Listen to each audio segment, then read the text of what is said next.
hopefully this picks everything up. All right, how to choose an open source license is the workshop today. As Mark explained earlier, one of the criteria for this hackathon is everything has to be open source that we release. Yay, open source. I'm a big proponent of it for my day job. So that's what this is going to be about, how to make the decision about what open source license you want to use. So a little bit about myself first. Move the mouse out of the way, it's not annoying. Hi, I'm Mike Miles. I work in Boston. I've been a developer for 15, 16 years now, professionally. I work for a company called Genuine. We're a full-service digital agency. I'm not going to give you the whole spiel because you guys didn't pay for that. That's what I do when I get sent to conferences. I talk about Genuine. But we do a lot of cool projects. We were just named the agency of record for Welch's, and they just relaunched Welch's and this great campaign, which is really cool.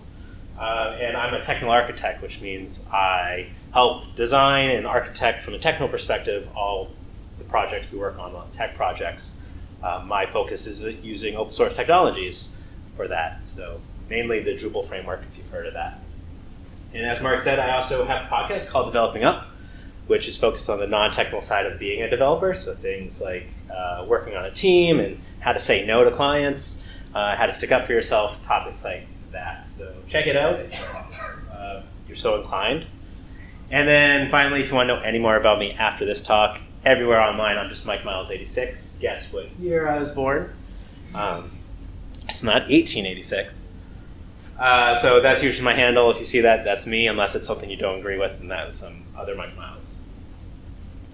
So what we're going to cover today, I don't think it would be very beneficial just to say, here's how to choose an open source license, because that's like giving a man a fish. You want to teach a man to fish, right? So I broke this up into 3 sections. The first and foremost is why to choose an open source license for your project. What's the importance of doing that?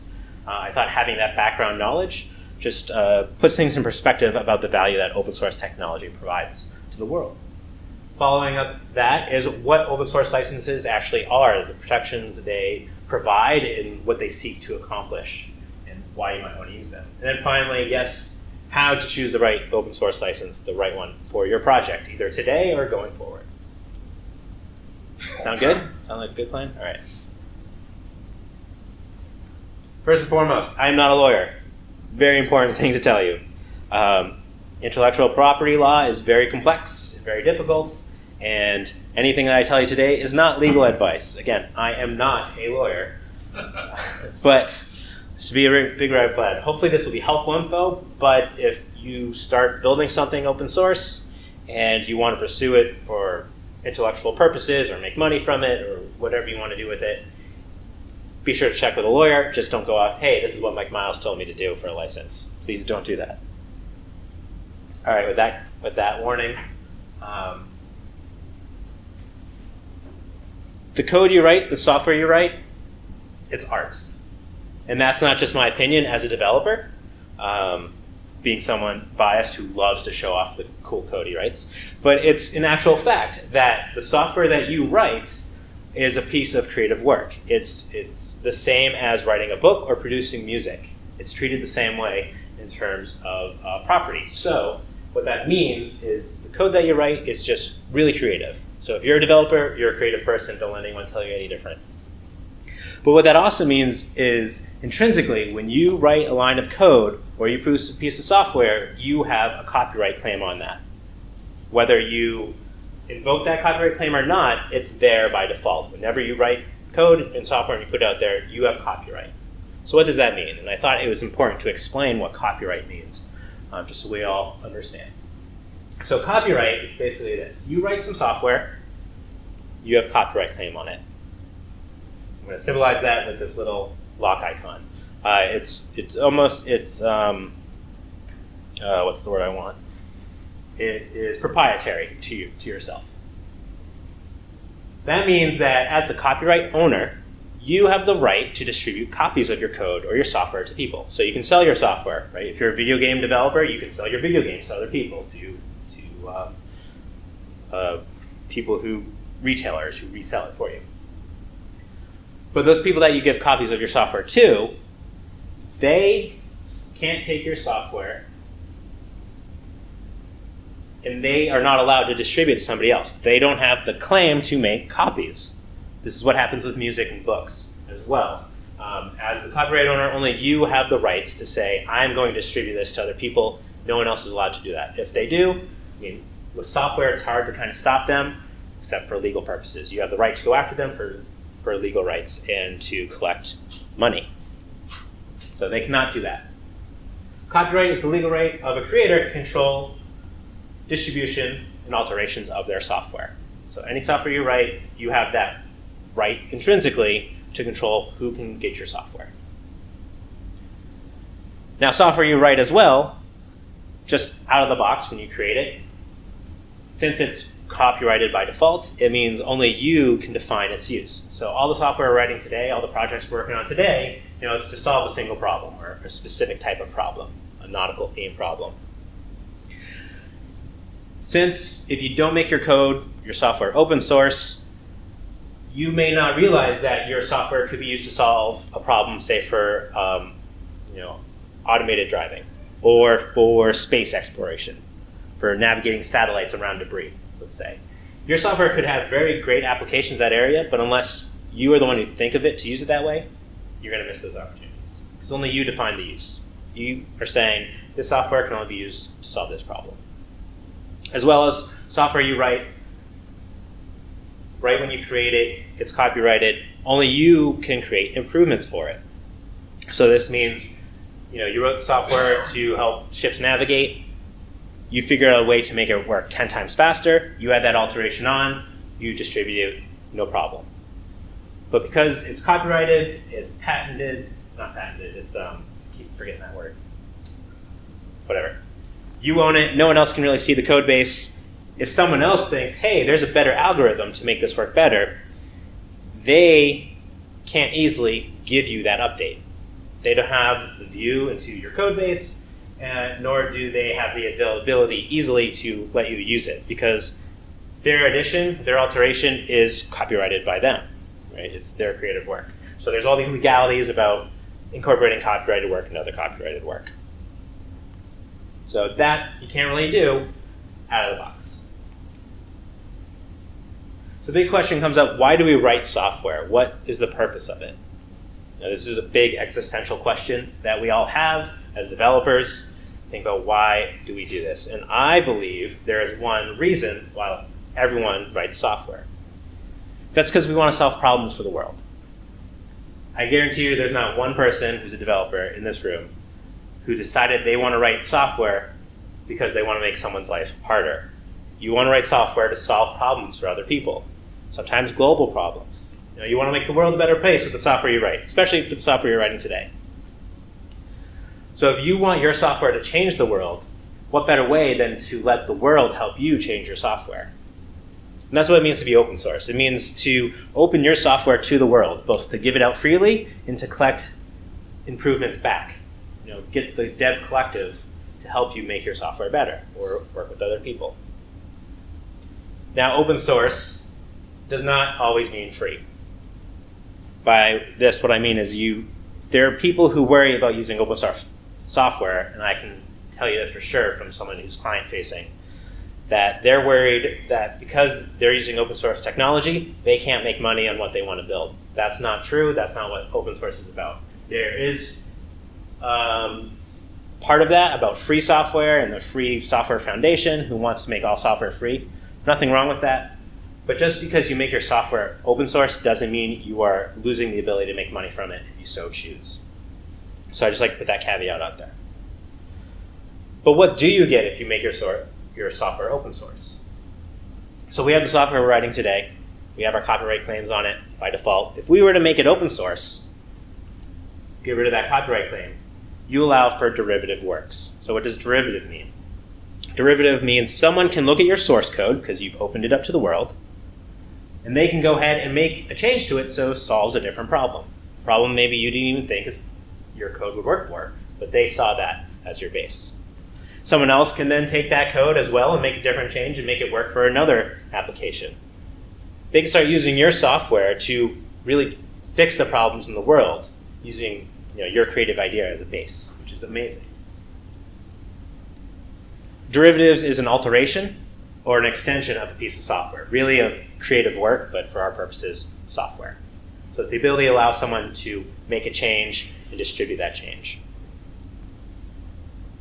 The same thing with making your software open source and removing that claim, that copyright claim and that protection to some degree. You invite improvements from other people.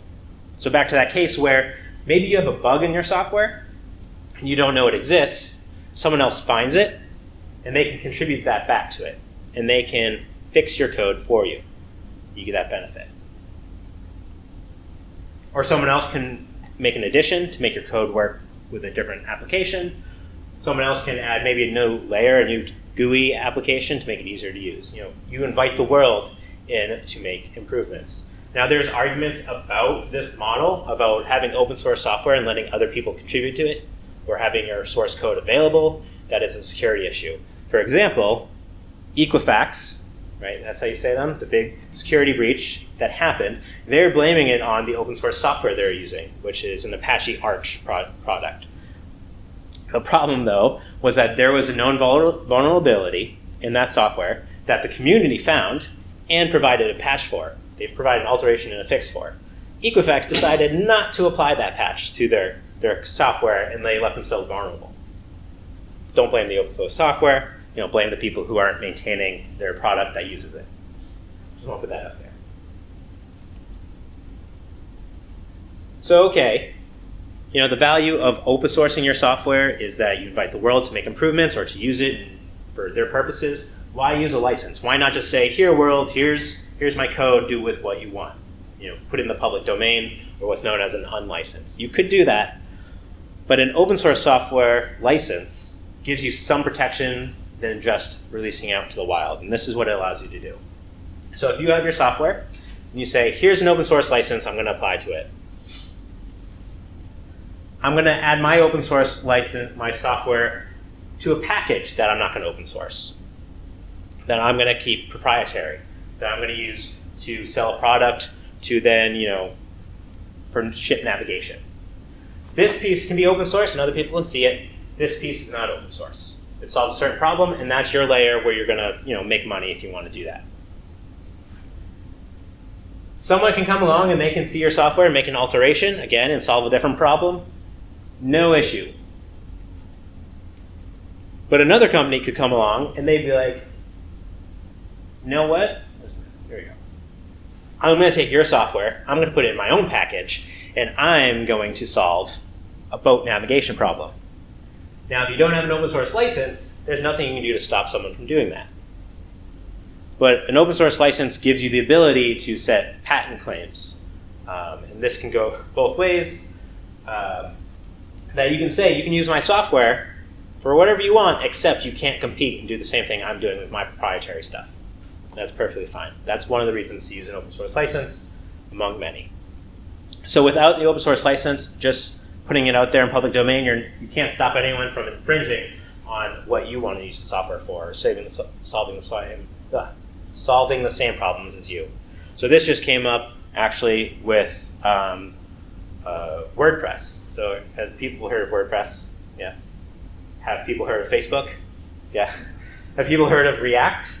So React is a JavaScript library, I think, built by Facebook, open sourced, and WordPress put it into their code base. They're now taking it out because Facebook said, you know what, we're using the BSD open source license that has a patent clause in it, and we're really going to enforce that anything you build with React does not infringe on Facebook's patents. And Facebook has a lot of patents because they want to do everything. And how can you really argue that your little community to find locations to clean beaches does not infringe on Facebook's application? You can't. So people are going to remove it.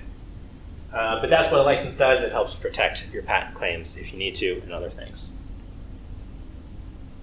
I kind of went off on a tangent there for a second. Sorry. So what is an open source license? It is a license that allows software to be freely used, modified, and shared while putting in guidelines about how that can be used. It allows you to set up some rule sets that people have to follow to use your software. Now, who defines open source licenses? Where do they come from? the best location is the Open Source Initiative. This is an organization who's been around since the 60s, and I believe they're a nonprofit. Yeah, they're most definitely a nonprofit. Their job every day is they review people's licenses and they say, yes, this meets the criteria for open source. No, it does not. It means you as a developer can look at their list and know that one of the licenses they approve really protects you and it protects the people using your software. Now, there's a lot of criteria that they evaluate open source licenses with, and I want to highlight just a couple pieces of it. First and foremost, an open source license must be free to use. An open source license cannot itself have a license that says you have to pay me to use my open source license. There are people who try to do that.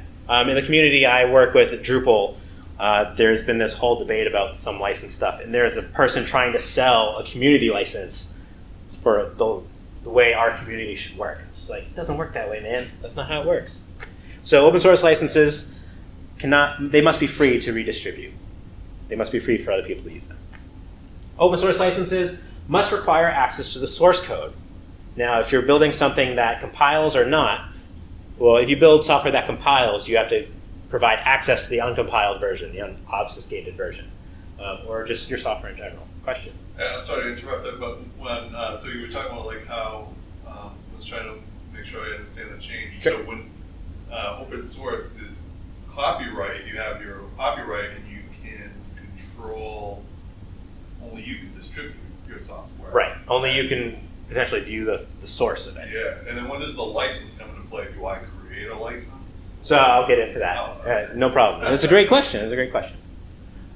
So open source licenses usually all have a clause, or they must have a clause for the OSI to approve it that explain how the source code has to be accessible.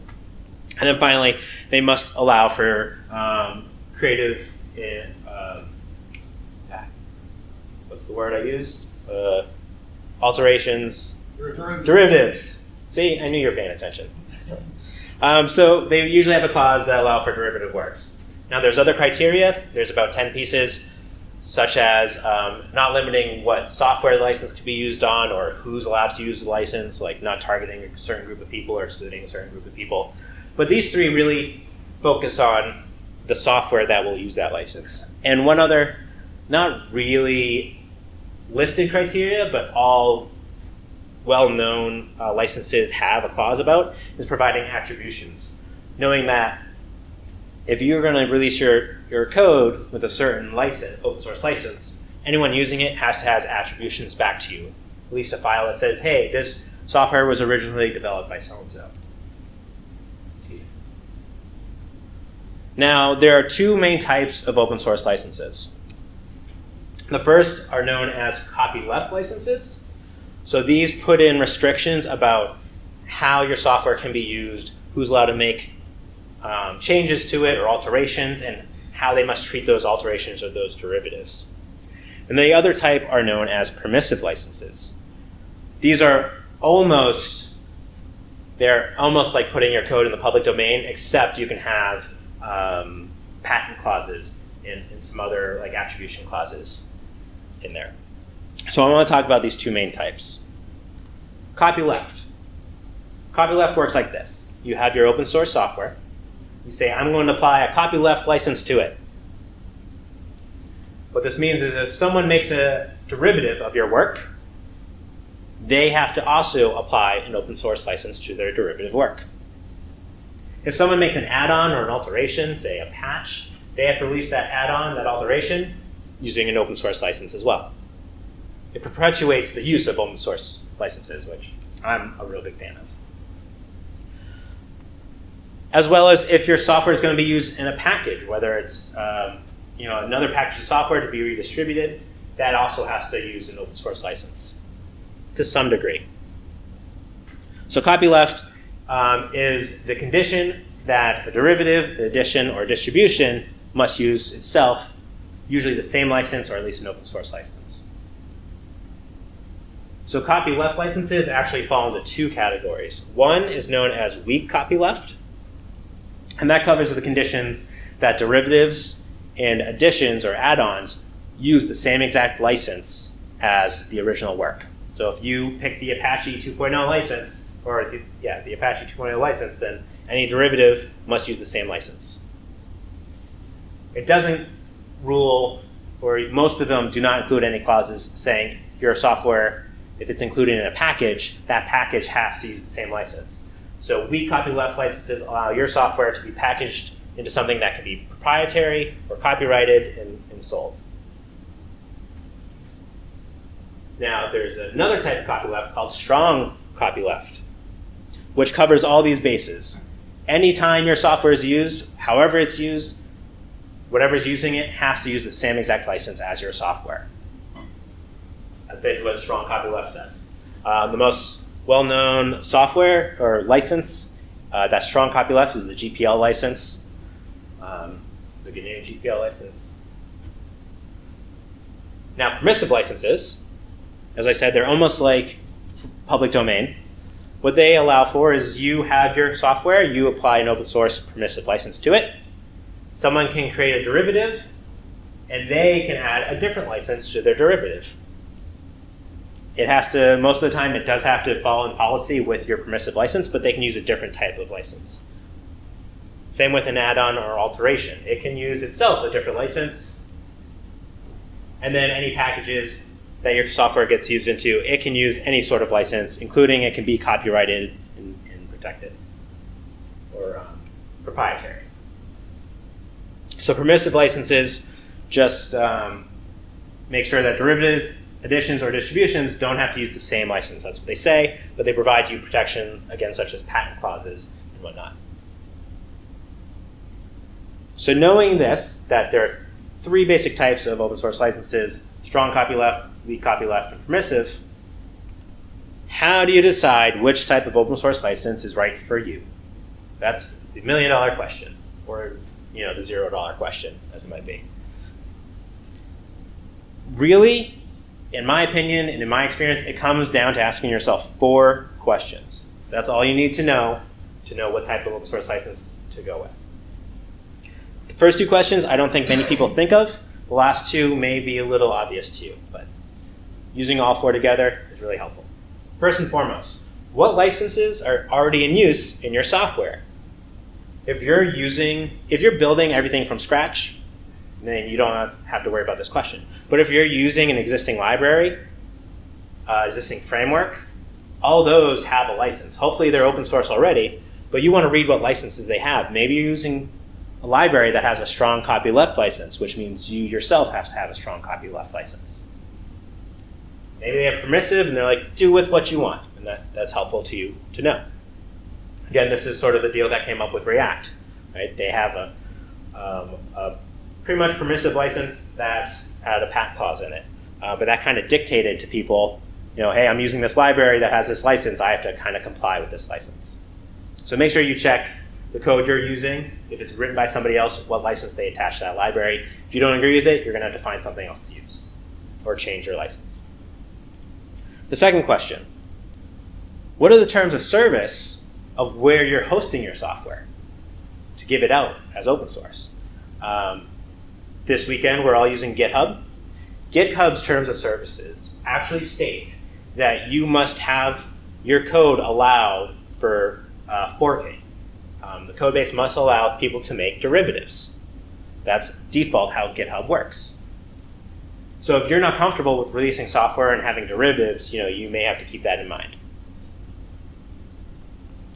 All right, the third question, the first 2 are kind of like outside influences. The next 2 come from inside what feels right for you.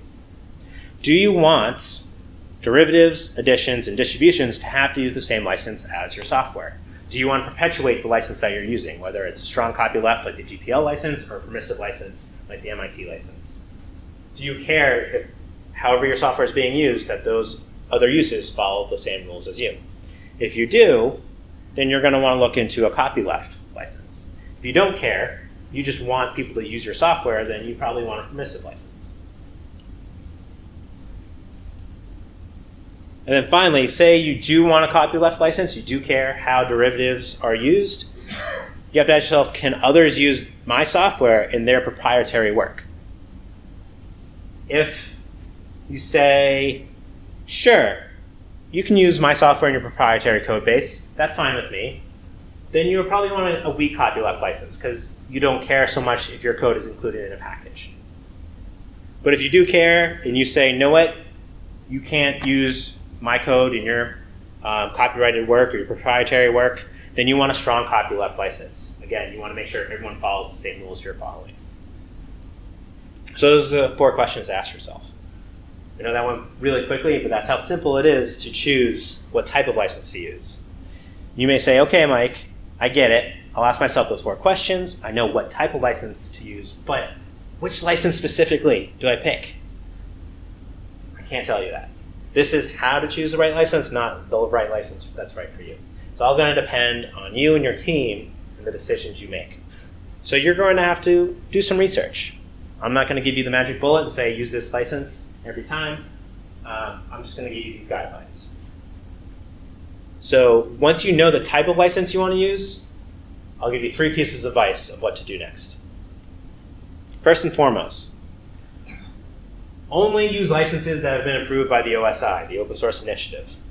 Again, this is what they do for a living, is they review licenses, make sure they are happy for everybody, that there are not some like twisted clause in there that's going to screw you over in the end. As well as if you wanted to write your own license, before you decide to do that, I'd submit it to the OSI and see if it follows the open source guidelines, if you want to call your project open source. But I'd recommend not writing your own license, unless you're someone like Facebook, who has the legal teams to correctly draft it. opensource.org/licenses provides a list of OSI-approved licenses with the top 6 at the top. So once you know the type of license, go look at their list. And then my second guideline is to read the license. Understand what you are applying to your code base. Now, legalese is complicated. I'm not claiming, again, I did not claim to be a lawyer. I don't claim either any of you are lawyers. So I'd recommend going to tldrlegal.com. What this website does, TLDR stands for too long didn't read. You can put in the name of a license, you can put the name of a term of service, and it pulls up a simplified English version of what that license is saying. So it's really a blurb that says this license means this. It allows you to do this, you can't do this with it. It's a really quick way and easy way to review what a license means for your project. Again, they will claim they are not lawyers, and this is not legal advice, but it helps you understand, so you don't need a lawyer to understand the license. So get an approved license, understand what you're applying to your project, and then finally, once you pick a license and you release your code or your software, do not change the license. This is to protect you, but also to protect the people who are using your code. As soon as you release it, you have to assume a derivative has been created. Which if you're using, say, a strong copyleft license, that means that person has to follow a strong copyleft. If you were to change your license, then you enter all sort of legal limbo about, well, when you copy my code, I just changed the license, so now you have to follow this clause, but this person has already distributed it. It's a crazy mess. You can create new releases with new licenses, but once you release code, do not change the license. Save yourself the headache. So choose wisely. Okay, so this went kind of quick, but to recap. Your open source projects, the ones you write today, the ones you write tomorrow, the ones you write a year from now can change the world. That's the value of open source, is you can change the world and the world can change your code. It's not just you relying on yourself. It's a great way to be collaborative. Allow your software to be free to use, modified, shared by using an open source license. Make sure you can set guidelines for how it's being used and promote the usage of open source if that's your prerogative, if you want to do that and you care about that, which I hope you do. Some little flair. And then finally, select the right open source license for your project by asking yourself some simple questions. What libraries am I using? What are the terms of service of where I want to host my code? Do I care about how derivatives and distributions are created? And if I do they have to follow the same license as I? Answering those questions will allow you to figure out what type of license to choose, strong copyleft, weak copyleft, or permissive. And then from there, you can go ahead, look at the list of approved OSI licenses, and find the best one for you. So with that recap, I have some resources and references here. I talked about all of them. First, though, is this bit.ly link, HackCOSL, in capitals. That links to this presentation, which is as open source I can make it, because it's Google Slides. So you have the ability to make a copy of it if you want to, and change it, make a derivative, go for it. Opensource.org links to the open source initiative. ChooseAlicense.com is a fun tool by GitHub, I believe, which will help you make a quick decision about what type of license you want. It's one less step from the questions I posed to you. TLDRlegal.com, which will turn legalese into English so you can understand what you're agreeing to. And then again, my podcast, I'd be ever so grateful if you took a look at it. Season 2 is going to come out starting in October, and I'm excited about it because I'm having chats with actual developers for Season 2, which is a lot of fun. So please check it out. I'd appreciate that.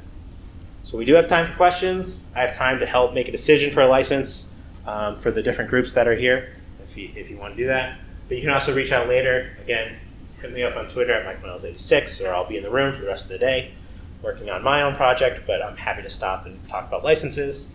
Because you've been such a good crowd, here's the list of the 6 top OSI approved licenses. We have strong copy left, the GPL license and the Eclipse license.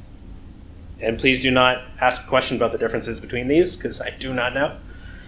The weak copy left, the most popular, the LGPL, so the Lesser General Public License, I think it stands for, and the Mozilla Public License 2.0. And then permissive is MIT and Apache 2.0.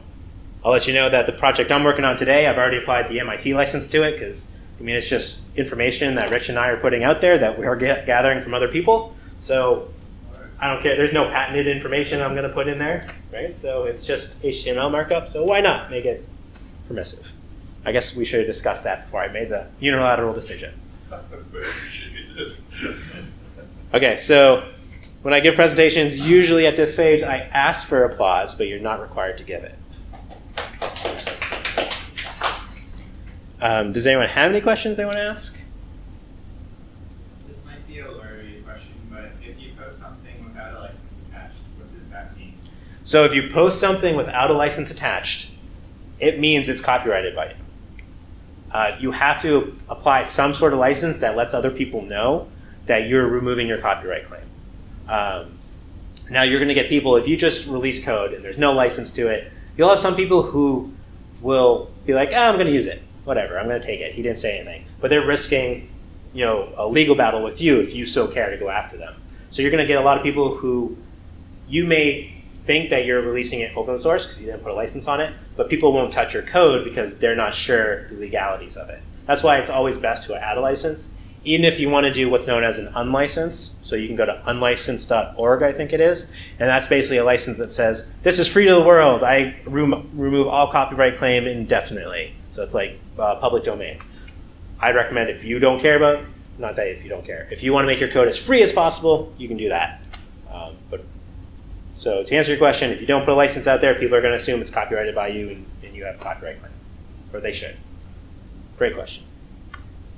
Any other questions? Can you explain a little bit about the license you applied to the project you're working on and how that works? Or why you picked it? Like what would... So the MIT permissive license, or the MIT license, is a really, if you go to tldrlegal.com and put it MIT license, it'll tell you, it basically allows your code to be used for anything. It does have some patent claims or clauses in it and attribution clauses. So the reason I picked it was because what we're working on is just information we're giving out. There's nothing that we could really do to change what we're building to be a service to make money from or have patents on. But I'd still like attribution if someone were to take our code and fork it on GitHub, that then we get credit for the work we did this weekend. Okay. So it's the very bare, it's like the bare minimum open source license to use. Yeah. That's why I applied it. So I wanted open source. That's one of the rules of the hackathon. It has to be open source to be able to choose a license. That's a permissive license.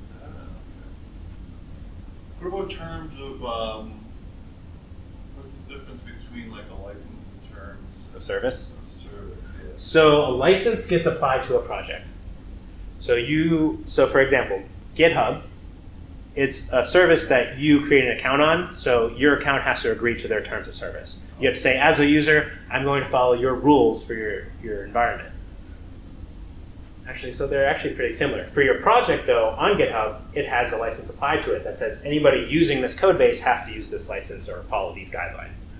So they're kind of the same if you think about it abstractly, that users of your software have to follow the guidelines you apply, and users of the service have to follow the terms of service. Oh, okay. So that'd be like if we wanted to put a prompt on the website that said, hey, you got to agree before you use our website. Yeah, right? Anytime you sign up for something, you have to agree to terms of service. You agree to the rules that they set out, where if you don't follow them, they can kick you out, or they can cancel your account, or whatnot. That's a good question. Okay, yeah. All right, anything else? No?